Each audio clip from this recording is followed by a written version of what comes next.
Hey, my name is Ethan. I'm 26. I dropped my drunk coworker home one night, and his wife thanked me in a very weird way. She stood there in this silk robe, house smelling like lemon and sadness, and instead of yelling at him, she looked at me and said, "You're the first person who's ever brought him home safely." 6 months later, she was crying in my arms, saying she thought she was falling in love with me. If you're watching this right now, tell me where you're from in the comments, because I still don't know if what we did was wrong. I never thought dropping someone home would change my life. But looking back now, maybe I should have just left Liam in that parking lot. It was a Thursday night in October, the kind of night where the air smells like wet leaves and you can see your breath just barely. I had stayed late at the office, finishing quarterly reports that Liam was supposed to handle. Again, Liam Hayes was my mentor, brilliant with clients, could charm anyone into signing a contract. But by 5 o'clock most days, he smelled like mouthwash and regret. That night, I found him in the parking garage, slumped against his BMW, keys scattered on the concrete. His tie was crooked, his usually perfect hair was a mess. "Hey, buddy," he slurred when he saw me. Car won't, car won't start." The car was fine. Liam wasn't. I could have called him an Uber. Should have called him an Uber. Instead, I helped him into my Honda and drove toward the address he mumbled between hiccups. The GPS led me through winding roads to a neighborhood I'd never seen before. Big houses, perfect lawns, the kind of place where people actually used their three-car garages. Liam's house was cream-colored with dark shutters. A porch light glowed warm against the darkness. Even drunk, he managed to fish out his wallet and show me a photo of his wife, Victoria. Stunning in that effortless way some women have. Dark hair, kind eyes. She's she's amazing," he whispered, head rolling against the passenger window. "Don't know why she puts up with me." I parked in their driveway and helped Liam stumble to the front door. Before I could knock, it opened. Victoria Hayes was more beautiful in person than in any photograph. She wore a silk robe over pajamas, like she'd been waiting. Her dark hair was pulled back loosely, no makeup. She didn't look surprised to see her husband hanging off a stranger's shoulder. "Oh," she said quietly. Her voice was softer than I expected. "You must be Ethan." I blinked. "How did you—" "Liam talks about you." She stepped aside, letting us in. "The one who always covers for him." The house smelled like lemon cleaner and something floral. Everything was spotless, white couches, glass coffee table without a single fingerprint, the kind of clean that takes effort. "Here," Victoria said, guiding Liam toward a leather chair in the living room. He collapsed into it immediately, already half asleep. She moved with practiced efficiency, untying his shoes, loosening his tie, like she'd done this before, many times before. I stood there awkwardly, car keys still in my hand. "Should I—" "Stay for a moment," she said without looking up. "Please." She disappeared into the kitchen. I heard water running, the soft clink of ice in a glass. When she came back, she handed Liam the water and 3 white pills. "Vitamins," she explained to me. "Helps with the hangover." Liam mumbled something that might have been "thank you" and drained the glass. Within minutes, his breathing deepened. Sleep. Victoria sat on the couch across from me, tucking her feet under her. "How bad was it tonight?" "He couldn't find his keys," I said honestly. "They were right next to him." She nodded like this was exactly what she expected. "How often does this happen? At work, I mean." I hesitated. Liam was my mentor. My promotion probably depended on him, but something about Victoria's tired eyes made me tell the truth. 2, maybe 3 times a week. He's functional until about 4 o'clock. Then, then he becomes someone else. She finished my sentence. "I know." We sat in silence for a moment. The house was so quiet I could hear the refrigerator humming in the kitchen. Somewhere upstairs, A clock ticked steadily. "I'm sorry," I said finally. This is this is probably hard for you." Victoria looked at her sleeping husband, then back at me. "Do you know what the weird thing is?" I waited. "You're the first person who's ever brought him home. Usually he just appears on the porch, in the garage, sometimes passed out in his car in the driveway. But tonight, someone actually made sure he got here safely." The way she said it made my chest tight, like she'd been waiting for someone to care. "It's no big deal," I said. "Anyone would have—" "No," she interrupted gently. "Anyone wouldn't have. Most people look the other way. Even his friends. Especially his friends." She walked me to the door, moving quietly so she wouldn't wake Liam. On the porch, she turned to face me. "Thank you," she said. "Really, thank you." But it was the way she said it that stuck with me. Not grateful, not relieved. Something else. Something that felt like recognition, like she'd been waiting for me specifically. I drove home through empty streets, unable to shake the image of Victoria in that doorway. The tired gratitude in her voice, the practiced way she'd handled Liam's shoes, his tie, his pills. How long had she been doing this alone? Monday morning hit like cold water. I sat at my desk, staring at quarterly reports, but all I could think about was lemon cleaner and silk robes and the quiet way Victoria had said, "Thank you." Liam showed up around 10, looking like he'd been hit by a truck. His usual charming smile was nowhere to be found. "Ethan," he said, dropping into the chair across from my desk. "About Thursday night, don't worry about it. No, seriously, I owe you one. Victoria told me you drove me home." I nodded, keeping my eyes on my computer screen. "Like I said, don't worry about it." "She likes you," he said suddenly. My fingers froze over the keyboard. "What?" "Victoria. She said you seem like a good guy. That's that's not something she says often." Liam rubbed his temples. "She doesn't trust people easily." "Okay," I said carefully. "She's been through some stuff. Before me, I mean. Bad relationship. Guy who—" He trailed off, shaking his head. "Anyway, she's careful about who she lets into our lives.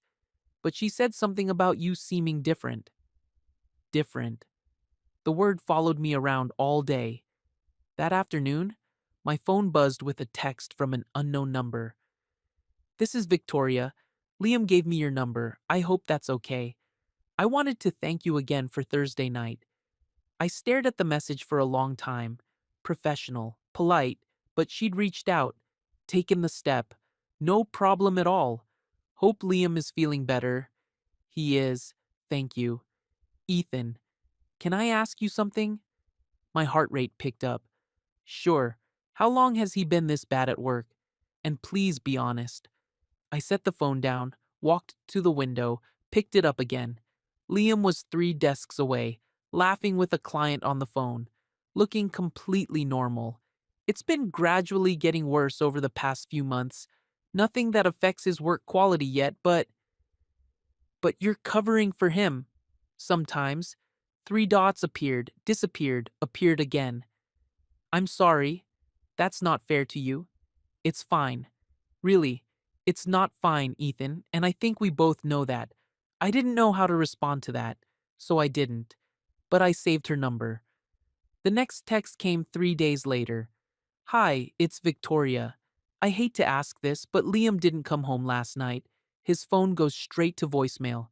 Have you seen him today?" I looked across the office. Liam's desk was empty. It was almost noon. "He's not in yet. Let me make some calls." I found him at Murphy's bar, 2 blocks from the office, nursing what was definitely not his first beer. He looked surprised to see me. "Ethan, buddy," he gestured broadly, nearly knocking over his glass. "What brings you to my office?" "Victoria's worried. You didn't go home last night." Something flickered across his face. Guilt, maybe, or fear. "Lost track of time." You know how it is. No, I don't know how it is. He studied me for a moment, then drained his beer. Right, of course you don't, Mr. Responsible. I helped him back to the office, made excuses to our supervisor about a client emergency, and watched him fumble through the rest of the day. At 5:30, I texted Victoria, found him, bringing him home. Thank you. I'll be ready. Ready. Like this was a routine, a system. This time, when we pulled into the driveway, Victoria was waiting on the porch. She'd changed out of work clothes into jeans and a sweater. Still beautiful, but different, more real. How bad? She asked quietly as I helped Liam out of the car. Bar since morning, probably, but he sobered up some during the day. She nodded, taking Liam's other arm. Come on, honey, let's get you inside. Liam was more coherent than Thursday night, able to walk mostly on his own, but as Victoria guided him toward the stairs, he turned back to me. Ethan's a good guy, Tor. Real good guy. You should you should invite him for dinner sometime. Victoria's cheeks flushed pink. Let's just worry about getting you upstairs, okay? After Liam disappeared up the staircase, Victoria and I stood in her foyer. The house smelled like something delicious, garlic and herbs and wine. I was making dinner, she said apologetically, before I realized he wasn't coming home. Smells amazing. It's just pasta, nothing special. She hesitated. Would you? I mean, it's already made, and you've driven all this way twice now. I should have said no, should have made some excuse about needing to get home. But Victoria looked so tired, and the house smelled so good, and I couldn't remember the last time someone had cooked for me. If you're sure it's not too much trouble, her smile was small but genuine. It's not. The kitchen was exactly what I expected. White cabinets, granite countertops, fresh flowers in a vase by the window, but also lived in. A coffee mug with lipstick stains in the sink, a stack of mail on the counter, a dish towel with small stains. Victoria moved around the kitchen with quiet efficiency, heating up pasta, opening a bottle of white wine. She poured 2 glasses without asking if I wanted any. So, she said, settling across from me at a small table by the window. Tell me about yourself, Ethan. Besides the fact that you apparently rescue drunk financial analysts. I laughed despite myself. Not much to tell. Work, mostly. I moved here about 2 years ago for the job. From where? Chicago. But I grew up in Milwaukee. Small family, one sister. Married? Girlfriend? No and no. I took a sip of wine. It was good. Expensive tasting. What about you? Besides being married to my mentor, her expression shifted slightly. I'm a graphic designer. Freelance mostly. I work from home. That sounds nice. Flexible. It is. But it's also. She paused, twirling pasta around her fork. It's lonely sometimes, especially when Liam's traveling for work. He travels a lot? More and more lately, or at least, that's what he tells me. She looked up from her plate. I'm sorry. I shouldn't be. This isn't appropriate dinner conversation.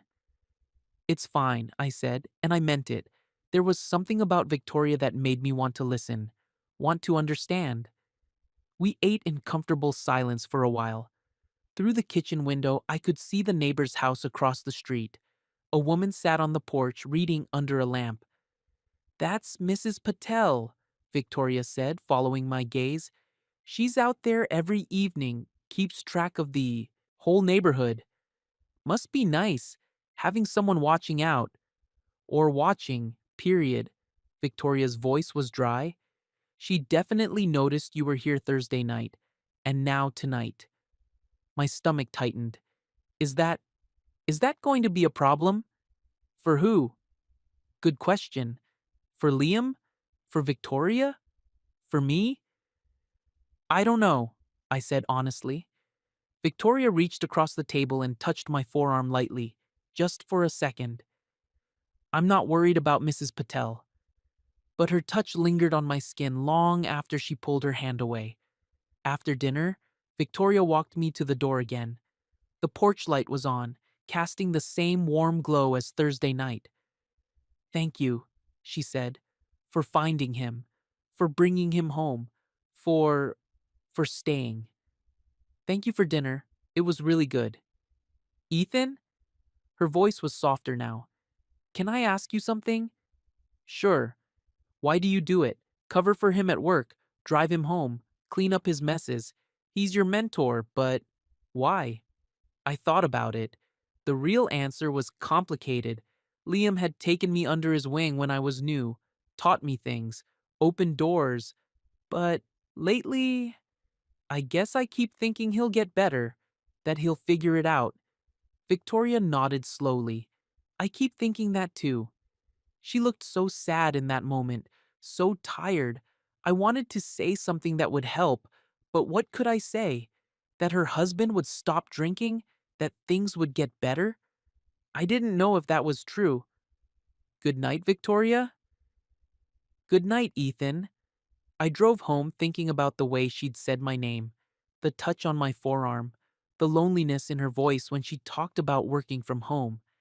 And I thought about Mrs. Patel on her porch, watching cars come and go, keeping track of the neighborhood. What exactly was she keeping track of? The texts started becoming a regular thing. Not every day, but often enough that I began checking my phone more frequently. Looking for her name. "Liam's working late again tonight. Just wanted to give you a heads up in case he needs a ride. He made it home safely last night. Thank you for whatever you did. Bad morning here. He's already called in sick. Can you cover the Morrison meeting?" Each message was practical, professional. But, reading between the lines, I could hear the exhaustion, the way she was managing everything alone. One Friday afternoon, my phone rang instead of buzzing with a text. "Ethan?" Victoria's voice was strained. "I'm sorry to call, but I don't know what else to do." "What's wrong?" "Liam was supposed to pick up his mother from the airport an hour ago. She's been calling me, and I can't reach him. His phone is off." I looked across the office. Liam's chair was empty, had been since lunch. "I'll find him," I said, already grabbing my keys. "Thank you, God, thank you. I can't leave work right now. I have a client presentation, and his mother is just sitting there." "Victoria, it's okay. I'll handle it." I found Liam at a different bar this time, one closer to the airport. He was talking animatedly to the bartender, gesturing with a half-empty whiskey glass. "Ethan," he beamed when he saw me. "What are you doing here?" "Your mother. Airport, remember?" The color drained from his face. "Oh shit. Oh fuck. What time is it?" 4:30. She landed at 3. Liam fumbled for his phone, then seemed to remember it was dead. "Fuck, fuck, fuck. Victoria's going to kill me." I drove him to the airport where we found his mother sitting with her luggage in the pickup area, looking annoyed but resigned. Like this wasn't the first time. "Liam, honey," she said when she saw us, "you look terrible." "Sorry, Mom, work crisis. This is Ethan, my colleague." Mrs. Hayes was a smaller, older version of Liam's charm. She shook my hand firmly and thanked me for taking care of my son. The way she said it made me wonder how much she knew. I drove them both to the Hayes house, where Victoria was waiting on the porch. She hugged Liam's mother warmly, but I caught the look she gave Liam over his mother's shoulder. Disappointment. Resignation. That look hit me harder than it should have. Later that night, Victoria texted, "Thank you. Again. I owe you dinner. You don't owe me anything. I do. And I want to. Are you free Sunday night?" I stared at the message for a long time. Sunday dinner felt different from the impromptu meal after bringing Liam home. More intentional. More like what? A date? No, not a date. Just dinner. Just a thank you. Sure. Should I bring anything? Just yourself. 7 p.m.? Perfect. But as I typed that single word, I wondered if anything about this situation could actually be called perfect. Sunday came faster than I expected. I spent longer than usual getting ready, changing shirts twice before settling on a blue button down. Not too formal, not too casual. The Hayes house looked different in daylight, bigger somehow. The lawn was perfectly manicured. Expensive cars in neighboring driveways caught the afternoon sun. Victoria answered the door in a green dress that made her eyes look darker. Her hair was down, loose around her shoulders. "Hi," she said, smiling. "Come in." The house smelled like garlic and rosemary and something sweet baking in the oven. Liam was nowhere to be seen. "Where's Liam?" I asked. "Golf weekend with college friends. He left this morning." Victoria led me toward the kitchen. "It's just us. Just us." The words hung in the air between us. The kitchen was warmer than usual, candles flickering on the counter. A bottle of red wine was already open, breathing next to two glasses. "I made lamb," Victoria said, checking something in the oven. "I hope you eat meat." "I eat everything. Smells incredible." She poured wine for both of us, and we clinked glasses lightly. To good friends who show up when they're needed. To good cooks who make it worth showing up. Victoria laughed, and the sound was lighter than I'd heard before, less careful. "So," I said, leaning against the counter, "no work today?" "Sundays are for actual living, or trying to remember how." She pulled the lamb from the oven, and the smell made my mouth water. "Can you grab those plates?" We moved around the kitchen together easily like we'd done this before. Victoria plated the food while I refilled our wine glasses. Natural, comfortable, too comfortable. The dining room table was set with cloth napkins and real silverware. A far cry from my usual Sunday routine of takeout and Netflix. "This is amazing," I said after the first bite. "Where did you learn to cook like this?" "My grandmother. She believed that cooking for someone was how you showed love." Victoria paused, her fork halfway to her mouth. "Sorry. That sounded... It sounded nice. My mom could barely manage frozen dinners." "What was she like? Your mom?" I told Victoria about growing up in Milwaukee, about my mom working double shifts as a nurse, about my sister who became a teacher and moved to Portland. Safe topics, family stories. But somehow, as the wine disappeared and the candles burned lower, the conversation shifted. Victoria told me about growing up in Connecticut, about parents who expected perfection, about the pressure to marry well and maintain appearances. "Sometimes, I think that's all I am," she said quietly. "An appearance. The right wife in the right house with the right dinner parties. You're more than that." She looked at me across the table. "How do you know?" "Because of the way you take care of Liam when he's drunk. Because of the way you worry about my having to cover for him. Because of the way you notice when someone is tired or lonely or trying too hard." But I couldn't say any of that. "I just know," I said instead. After dinner, Victoria suggested we sit on the back patio. The night was warm for October, and the backyard was lit by small solar lights along the garden paths. "It's beautiful back here," I said. "It's my favorite place in the house. Liam never comes out here. Says there are too many bugs." She curled up in a wicker chair, wine glass in hand. "What about you? Do you have a favorite place?" "Honestly, I haven't been in my apartment long enough to have a favorite place. It's still pretty bare." "You should change that. Make it yours." "Maybe. I'm not great at the domestic stuff." Victoria smiled. "I could help. If you want.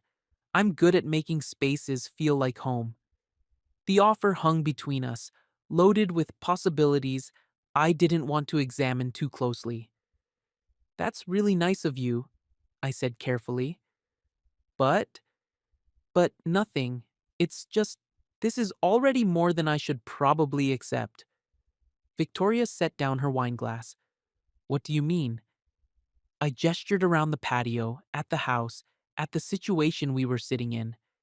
Dinner, wine, just the two of us while your husband is away. People might. People might what? Get the wrong idea. Victoria was quiet for a long moment. What if it's not the wrong idea? My heart stopped. Victoria, I'm sorry. She stood up quickly. That was. I shouldn't have said that. It's okay. It's not okay. You're Liam's colleague. You've been nothing but kind and helpful, and I'm sitting here. She shook her head. I'm sorry. I stood up too, moving closer to her. Victoria, look at me. She did.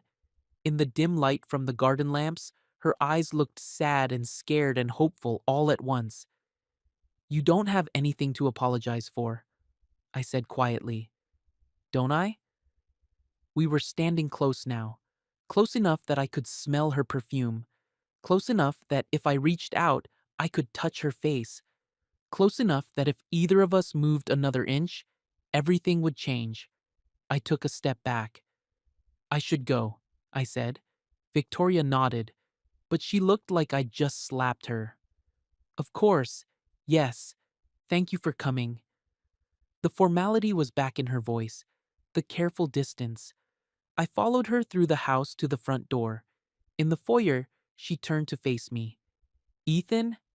Yeah? Nothing happened tonight. It wasn't a question, it was a statement, a decision. Nothing happened, I agreed, but as I drove home, I could still smell her perfume, still see the way she'd looked at me on the patio, still feel the weight of the words we hadn't said. Nothing happened, but everything had changed. Monday morning was torture.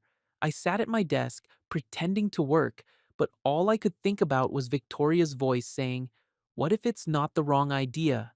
Liam came in around 11, tanned and relaxed from his golf weekend. Ethan, how was your weekend, buddy? Fine, quiet. Good, good. Hey, Victoria said you came over for dinner Sunday night. That was nice of her. I kept my eyes on my computer screen. She's a good cook. The best. I'm lucky to have her. He settled into the chair across from my desk. She seems to really like you, you know. Keeps saying nice things. My stomach twisted. She's very nice. She is.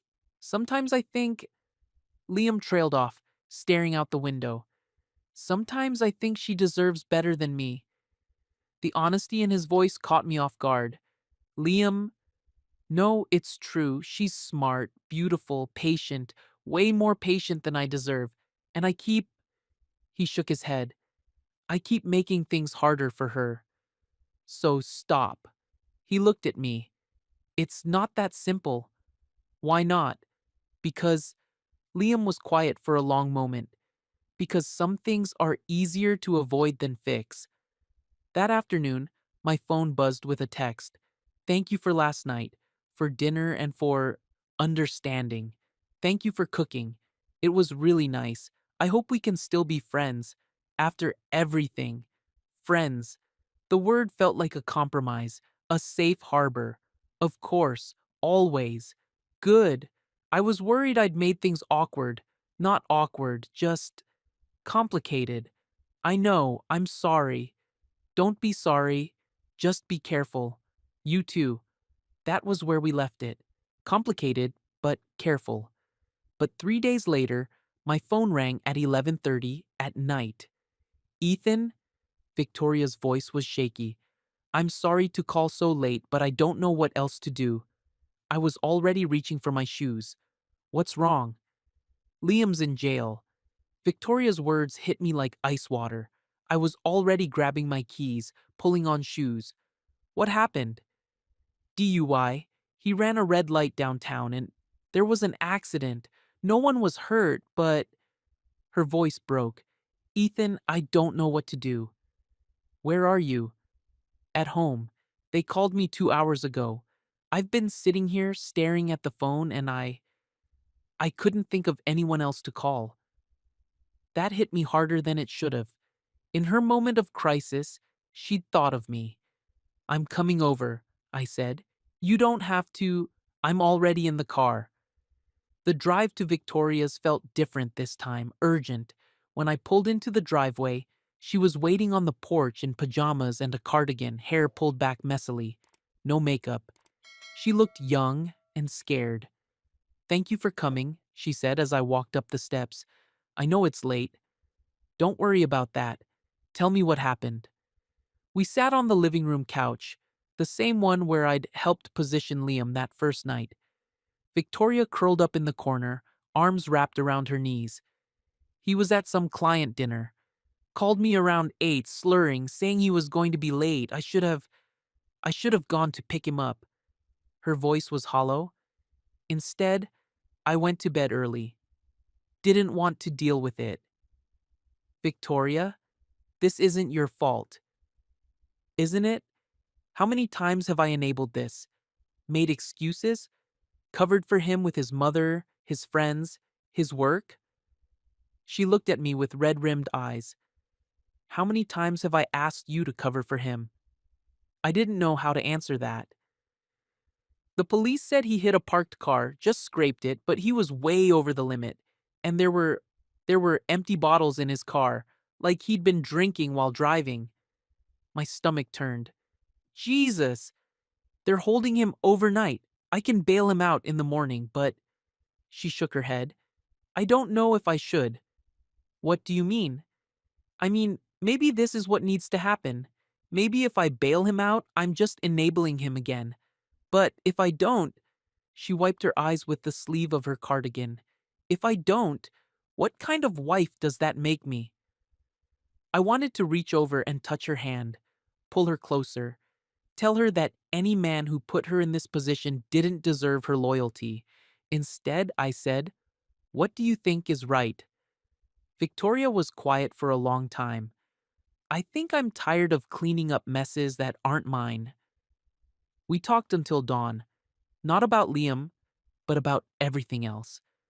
Victoria told me about the graphic design projects she'd turned down because Liam needed her available for his schedule, about the friends she'd lost because she kept making excuses for canceled plans, about the dreams she'd given up to become the perfect corporate wife. I was going to open my own studio, she said as gray light started filtering through the windows. Before I met Liam, had the business plan, the investor meetings lined up.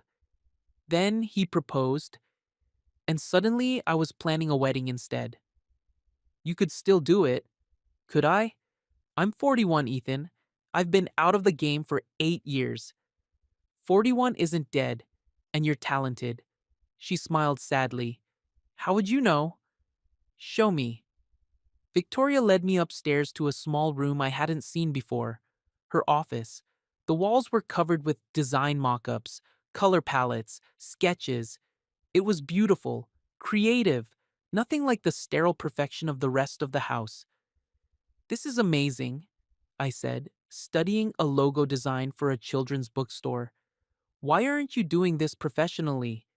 Because Liam says the market is saturated. Too risky. She stood in the doorway, arms crossed. He's probably right. He's not right. He's scared. Of what? Of you not needing him anymore. The words hung between us. Victoria looked at me for a long moment, then walked to her desk and picked up a business card mock-up. Victoria Hayes Design, she read aloud. I made this 3 months ago, just to see how it would look. It looks perfect. Does it? Yes. She set the card down and turned to face me. We were alone in her office, surrounded by her dreams, with her husband in jail and the morning light making everything feel surreal. Ethan, I should go, I said quickly. Let you get some rest. But as I moved toward the door, Victoria stepped into my path. What if I don't want you to go? We were standing close again, too close. I could see the exhaustion in her eyes, the vulnerability she usually kept hidden. Victoria, I know this is wrong. I know it's complicated and messy and unfair to you. Her voice was barely a whisper. But right now, in this moment, You're the only real thing in my life. I reached up and touched her face gently, just for a second. You're the most real thing in mine. We almost kissed then, almost crossed a line that couldn't be uncrossed. But at the last moment, Victoria stepped back. We can't, she said. I know. But I wanted to. I know. I left her standing in her office, surrounded by dreams she'd never pursued and a business card she'd never used. As I drove home, I couldn't shake the feeling that everything was about to change. Liam didn't come to work Monday or Tuesday. By Wednesday, our supervisor was asking questions I couldn't answer. Family emergency, I told him, which wasn't exactly a lie. Victoria texted me updates throughout the week. She'd bailed Liam out Monday morning, but he'd checked into a hotel instead of coming home. They'd spoken twice. Awkward, angry conversations about lawyers and consequences, and whether their marriage could survive this. He wants to come home Thursday, she texted. Wednesday night, says he's ready to talk. How do you feel about that? Scared, angry, confused. What do you need? I need to know that if things get bad, I can call you. You can always call me, even if it's complicated, especially if it's complicated. Thursday evening, my phone rang. He's home, Victoria said without preamble. We talked for 3 hours. He's going to AA meetings, says he wants to change. That's good. Is it? How many times have we been here before? I didn't answer because we both knew the count. Ethan, can I ask you something? Sure. Are you okay with all of this? I feel like I keep pulling you into our mess. I'm okay. Are you though, really? The truth was, I wasn't okay. I was falling for my mentor's wife. I was lying to my supervisor about Liam's whereabouts. I was checking my phone constantly for messages from a woman I couldn't have. I'm okay, I said again. Liam wants to take you to lunch, to thank you for everything. My stomach twisted. You don't have to. I know, but maybe it would be good. Clear the air. Okay. Okay. But nothing about this felt okay. Lunch with Liam was exactly as awkward as I'd expected. He chose an expensive restaurant downtown, the kind of place with cloth napkins and waiters who refilled your water glass before it was empty. I owe you an apology, he said after we'd ordered. And more than that, I owe you a debt I can't repay. He looked better than he had in weeks, cleaner. His eyes were clear, his hands steady. You don't owe me anything. I do. You've covered for me at work, driven me home, taken care of my wife when I couldn't. He paused. When I wouldn't. The way he said, taken care of my wife, made my chest tight. Victoria's been telling me how much you've helped her. The late night calls when I didn't come home. Checking in when I was too drunk to remember my own name. Liam leaned forward. That can't have been easy for you. It was fine. Was it? Because Victoria seems to think you're. He searched for the right words. She thinks very highly of you. There was something in his tone I couldn't read. Gratitude, suspicion, warning. She's a good person, I said carefully. You're lucky to have her.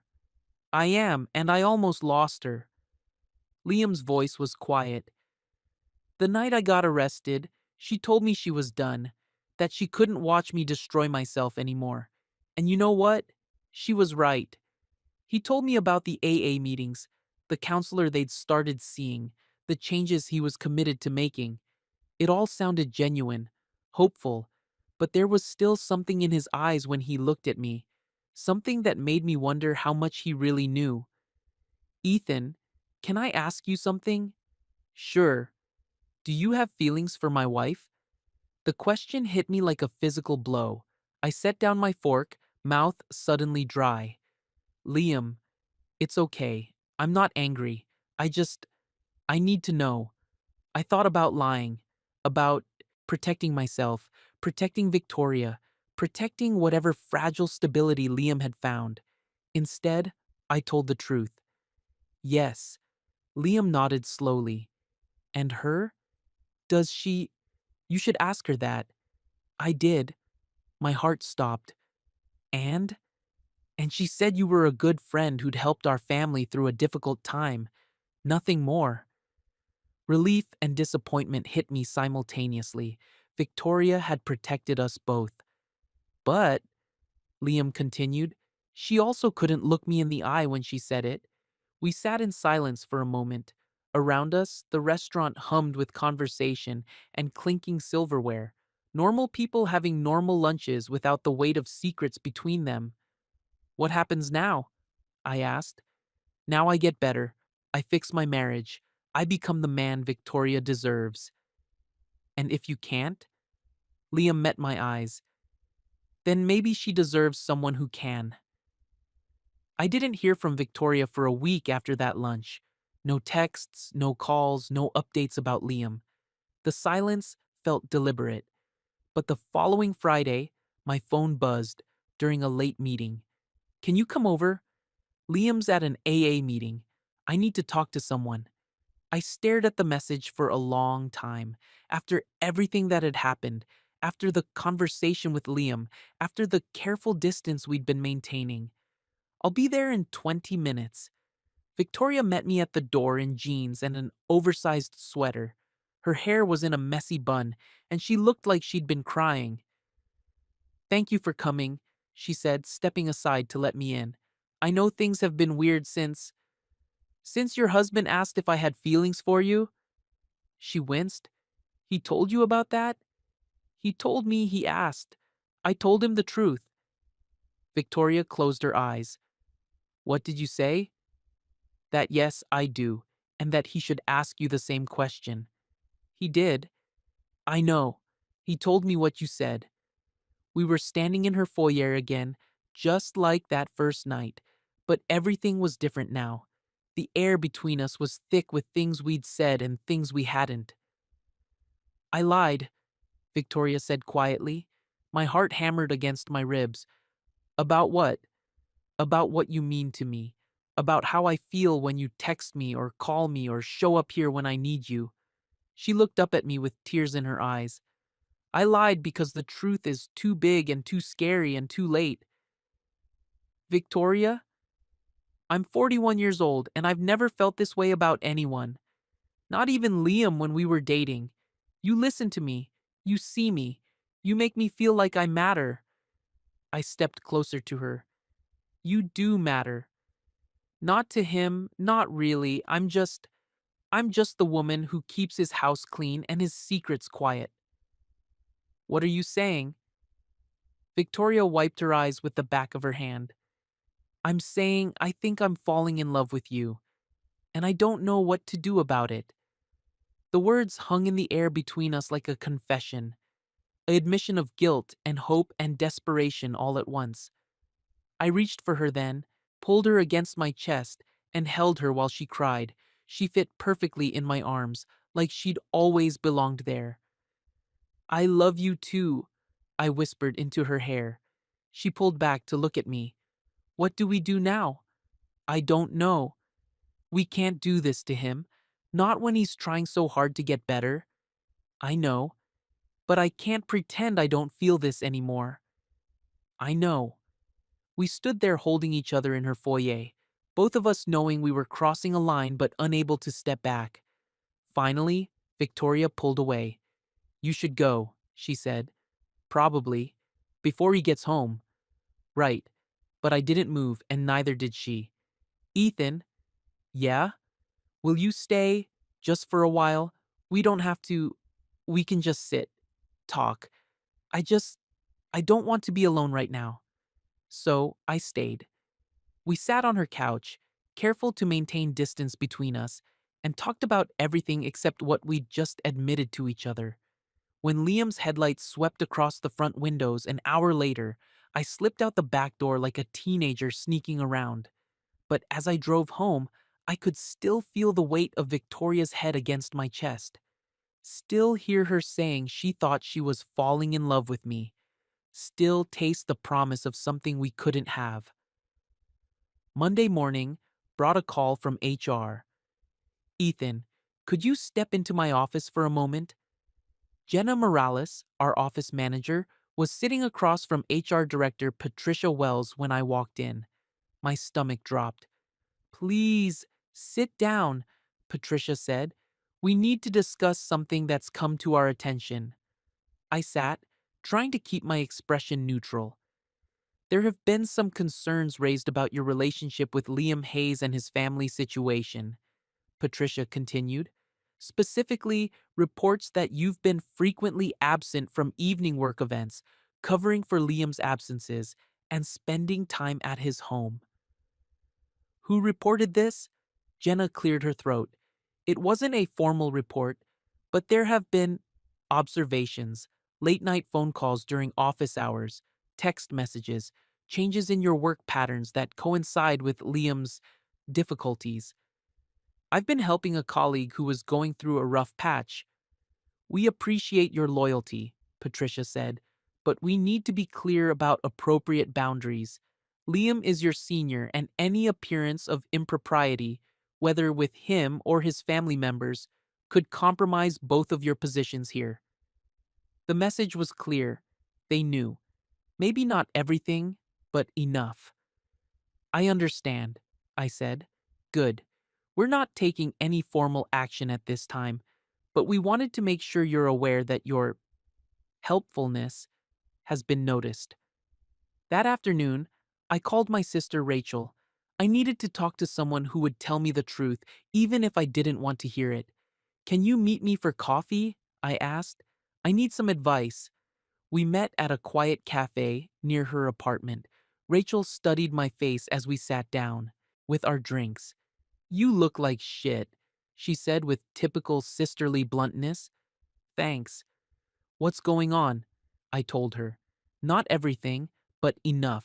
About Liam's drinking, about Victoria, about the late night calls and dinners and the growing connection between us. I left out the part about being in love with her. Jesus, Ethan, Rachel said when I finished. Do you hear yourself? What do you mean? You're having an emotional affair with your mentor's wife. It's not an affair. We've never. Physical isn't the only way to cheat. Rachel leaned forward. Did you keep secrets for her? Look forward to her messages more than anyone else's? Would you be okay if she did this with someone else and you were her husband? Each question hit like a punch to the gut. It's not that simple. It's exactly that simple. You've been playing house with a married woman while her husband was falling apart. How is that not an affair? I stared at my coffee cup, unable to argue. Ethan, I love you, but you need to decide what kind of man you want to be, because right now you're the guy who helps destroy marriages. I was trying to help. Were you? Or were you trying to get close to her? The coffee machine hissed behind the counter. Someone laughed at a nearby table. Normal sounds in a normal place where people weren't dissecting their moral failures. If she called you tonight, Rachel said quietly, asking you to come over, are you absolutely sure you'd say no? I looked at my phone lying face up on the table. Screen dark. Silent. I couldn't answer. 2 weeks later, Liam announced he was taking an extended leave from work. Health reasons, Patricia told the office, but everyone knew what that meant. I saw him one last time before he left, carrying a box of personal items from his desk. He looked different, thinner but steadier somehow. I'm going into a program, he told me quietly. Residential, 60 days. That's good. That's really good. Victoria's making me face some stuff. About the drinking, about our marriage, about. He paused. About the people we've both leaned on too heavily. The way he said it made me think he knew more than he'd let on. Take care of yourself, he said, shaking my hand.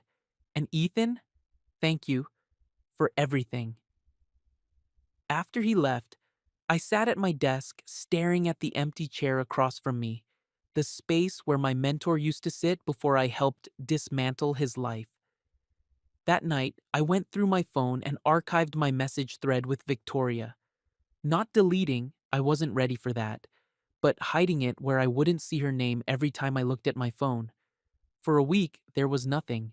No texts, no calls, no updates. I told myself this was better, cleaner, the right thing to do. But Thursday night, alone in my apartment with rain tapping against the windows, my phone buzzed with a message from an unknown number. A photo, a suitcase on a familiar front porch, rain splattered and abandoned. Below it, porch lights on if you still mean what you didn't say. I stared at the message for a long time. Victoria, texting from a different number. The suitcase was Liam's. He'd obviously refused to take it when she brought it out. I should have deleted the message, blocked the number, called Rachel. Instead, I grabbed my keys. The drive to Victoria's felt like moving underwater. Everything slow and surreal and inevitable. I passed the intersection where I'd first turned toward their neighborhood, the gas station where I'd once found Liam stumbling drunk in the parking lot. When I pulled into the cul-de-sac, Victoria's porch light was on. Mrs. Patel's house was dark, but I could see light behind her curtains. Always watching, always keeping track. I parked in the same spot as that first night and sat with the engine off, rain drumming on the roof. Through the windshield, I could see Victoria's house, warm light in the windows, the suitcase on the porch like a declaration. This time has to be different, I whispered to myself. But even as I said it, I was opening the car door and stepping into the wet night. Victoria opened the door before I could knock, just like that first time. But everything was different now. She looked tired in a deeper way, hair loose around her shoulders. She wore the same silk robe, but her wedding ring hung from a chain around her neck instead of on her finger. "You came," she said softly. "You knew I would." She stepped aside to let me in. The house smelled like lemon and sadness and the ghost of better times. We sat on the living room couch with careful space between us. Through the window, I could see Liam's suitcase still on the porch. "He left this morning," Victoria said, following my gaze. "We had another fight about the program. About us. About—" She touched the ring at her throat. "I brought the suitcase out when he refused to take it. Told him he couldn't come back until he did." "How long is he going to be gone?" 60 days. Maybe longer." She pulled her feet under her. "Depends on how serious he is about changing. And if he is serious." Victoria looked at me with eyes that held too much pain. "Then I'll try to remember why I married him." We talked until dawn. About Liam, about her marriage, about the boundaries we'd crossed, and the feelings we couldn't name. She gave me the white shirt I'd worn that first night, laundered and folded like a memorial. "I kept it as a reminder," she said, "of the night someone actually came through for us, but I realized I can't move forward while holding on to it." No one touched beyond a brief brush of fingers when I took the shirt. No declarations of love, no promises about the future, just honesty about what had happened and what couldn't happen next. As the sun started to lighten the sky outside, Victoria thanked me, not just for helping with Liam, but for being honest enough to walk away when it got too close. "This is goodbye, isn't it?" she asked. "It has to be." "I know, I just—" She looked around the perfect living room, the spotless kitchen, the life she'd built that felt like a cage. "I just want you to know that you made me feel real again, even if it was wrong. You are real. Don't let anyone convince you otherwise." I left as the neighborhood was waking up. A few curtains twitched as I walked to my car. Mrs. Patel stepped briefly onto her porch under the guise of checking a plant. We shared a glance. No accusations, just quiet understanding. At work, I requested a meeting with HR. Without going into details, I admitted I'd blurred boundaries while trying to help with Liam's situation. They issued a formal but gentle reminder about professional conduct. No lawsuits, no dramatic confrontations, just paperwork and a note in my file. That afternoon, Victoria texted from her regular number. Thank you for last night and for being honest with them. I need to focus on my own life now. Please do the same.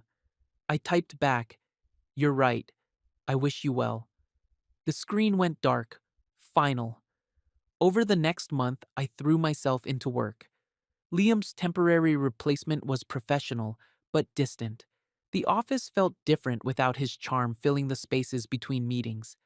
Week by week, I rebuilt normal routines. No late night phone calls, no emergency drives across town, no texts that made my heart race. Victoria sent one brief update. He's staying in the program. It's hard, but he's trying. I replied neutrally, I'm glad. I hope you're taking care of yourself too. Working on it, she wrote back.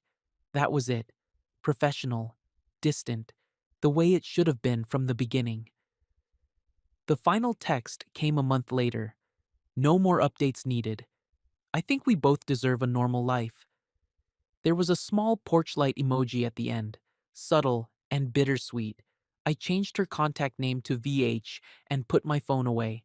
I didn't delete the conversation, but I didn't read it again either. Life moved forward. Slowly, carefully, but forward. Months later, on a quiet Thursday night that looked a lot like the first one, I was driving home from work, later than usual, tired from a long day of reports and meetings. Without thinking, I took the turn toward Victoria's neighborhood. Muscle memory, maybe, or something deeper I didn't want to name. I parked in front of the Hayes house and turned off the engine. The porch looked different, new plants, a different doormat, but the porch light was the same, glowing warm against the darkness. My phone sat silent on the console. I scrolled through my contacts and stopped at VH. I could see the thread was still there, archived, but not deleted. I didn't open it. Instead, I sat in my car and thought about everything that had happened.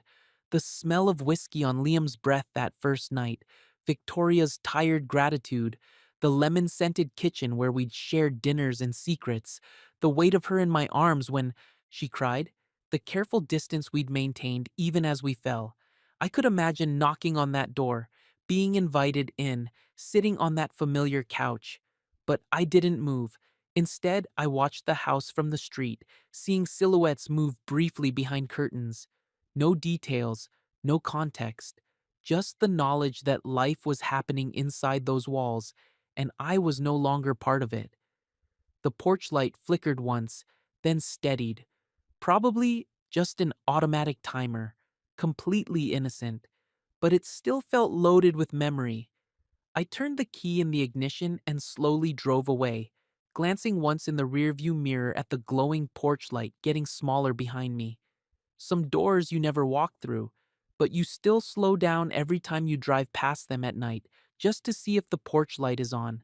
Some nights, when I'm driving home late from work, I still take that turn, still park for a moment in front of a house where I learned the difference between love and loyalty, between helping and enabling, between what you want and what you can have. The porch light is usually off now. The plants are different. Sometimes there's a different car in the driveway, but sometimes, just sometimes, that familiar glow cuts through the darkness, and for a moment, I remember what it felt like to be needed by someone who saw me as more than just another face in the crowd. I never stop, never knock, never send that late night text that would change everything again. But I drive slowly past that house on Cooper Lane, and I wonder if anyone inside still thinks about the man who used to drop off their drunk husband and stay for dinner. Some stories don't have endings. They just have quiet pauses between the chapters you lived and the ones you chose not to write. This is mine,